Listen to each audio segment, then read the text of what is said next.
Naradio, à votre service, l'artisan du jour. C'est quand même très moche de se moquer, monsieur Ramagé, de ceux qui ont des cheveux très longs depuis un trimestre. Il est 11h moins 20. Nous allons rejoindre madame Sophie Davisso. Bonjour madame. Bonjour. Bonjour à tous. La coupe de cheveux est nickel pour Sophie Davisso, hein. Bravo. Sophie, vous nous avez envoyé un petit message c'est pour ça qu'on a souhaité vous interviewer, parce que vous paraissiez plutôt mitigé quant aux aides et à l'accompagnement des entreprises de notre région. Alors, l'accompagnement à ce jour, il est assez simple. Nous avons bénéficié en majorité de nos entreprises l'aide du Fonds de solidarité, donc les 1 500 €, qui est renouvelable. Nous avons pu bénéficier également des dits reports, ce que je mettrai comme des dettes, ce qui va correspondre au loyer, à l'URSSAF, à l'EDF. Sans oublier que nous avons également des recharges ponctuelles comme nos honoraires comptables, etc., nos fournisseurs et compagnie. Les aides, oui, il y en a qui se prêtent à venir, parce que celles qui sont à venir, pour ce qui vont nous concerner, seront mises en place entre la début mai et la mi-mai. Donc voilà ce qui est à venir pour les aides. Donc pour l'instant, on rappelle que le confinement a été décidé mi-mars, ça veut dire 2 mois après. Donc c'est vrai que pour certains, ça peut être tard. 2 mois après, en sachant qu'il a fallu maintenir les salaires, que quand le gouvernement nous a dit qu'on serait remboursé dans les 10 jours, c'est un mensonge d'État, puisque ce n'a pas été le cas. Aujourd'hui, à ce jour, beaucoup de coiffeurs n'ont pas été indemnisés de leur chômage partiel avant 30 jours, en sachant qu'aujourd'hui, il faut rémunérer les salaires à venir pour le mois d'avril. Donc oui, donc pour l'instant, on est encore un peu dans le flou. Et puis qu'à partir du 11 mai, nous allons pouvoir faire des dossiers, sauf qu'à partir du 11 mai, nous serons en ouverture avec une amplitude horaire qui sera conséquente, et on n'aura absolument pas le temps d'être dans l'administratif. Donc ça va être d'autant plus compliqué. Donc vous allez rouvrir le 11 mai avec cette cacophonie administrative et financière, et au final avec la volonté derrière de sécuriser vos personnels, mais aussi vos clients, je présume. La volonté absolue, si on veut que ça fonctionne correctement, si on ne veut pas resubir un confinement proche, nous mettons tout en place, moi comme mes confrères, que ce soit pour les salons coiffure, les domiciles ou nos barbiers. Il est impératif de mettre en sécurité nos personnels et notre clientèle. Donc effectivement, et ça a un coût. Et ça a un coût aujourd'hui qu'on avance. Donc non seulement nous avons eu une perte de chiffre d'affaires, une trésorerie qui s'est effondrée, et de surcroît, il faut avancer les mesures sanitaires à venir si on veut être précautionneux. Benjamin. Et on ne peut pas avancer des mesures et des fiches sanitaires qui ne viendront qu'à partir de lundi ou de mardi prochain. Justement, là, en préparant notre interview, j'ai regardé un petit peu la fiche de travail qui a été établie par le Conseil national des entreprises de coiffure. Quand on regarde cette fiche, alors moi je suis pas concerné, je suis pas allé chez le coiffeur depuis 1912, mais on se dit que forcément le consommateur, le client va subir une augmentation des prix. Vous pouvez, c'est impossible pour les coiffeurs de ne pas augmenter les prix par rapport à la fiche de travail imposée. Alors, chacun fera ce qu'il veut puisqu'on est libre là-dessus, tout en sachant que moi, j'ai fait un petit calcul sur ce qui me concerne. J'ai des dépenses qui sont importantes aujourd'hui pour la mise en sécurité sanitaire. Mon prix de kit sanitaire par client pour une centaine de personnes, aujourd'hui, me revient à 4,48 € hors taxe. Donc, évidemment que je vais devoir m'ajouter à ma clientèle. Donc, j'ai fait le choix d'en prendre en partie. Et donc, j'ai fait le choix de faire payer 3 € par prestation à ma clientèle, puisque je leur mettrai des gants, des masques, du gel hydroalcoolique à disposition. Et vous pourrez en plus accueillir par jour moins de clients que d'habitude quand on voit les contraintes imposées.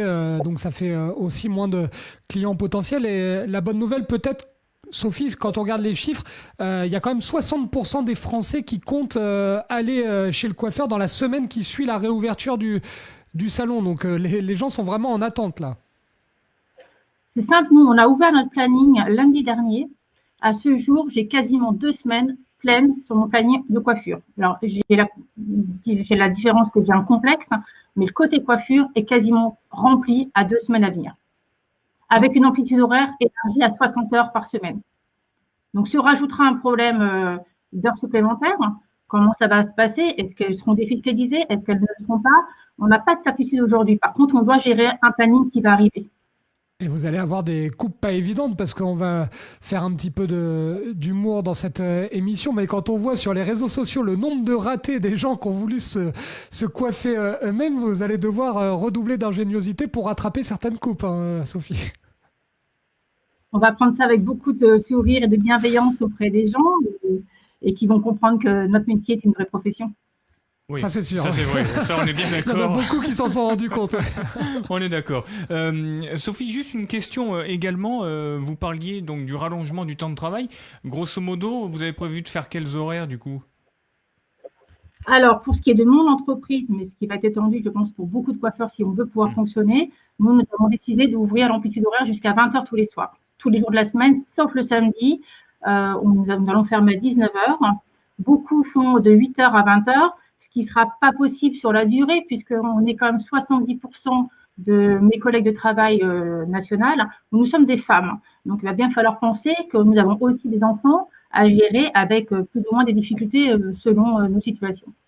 Oui, c'est vrai que c'est quand même incroyable ces conditions dans lesquelles vous allez vous retrouver. Du coup, vous allez aménager, mettre en place cet emploi du temps, combien de temps? 3 semaines, un mois, le temps de désengorger le flux de clients?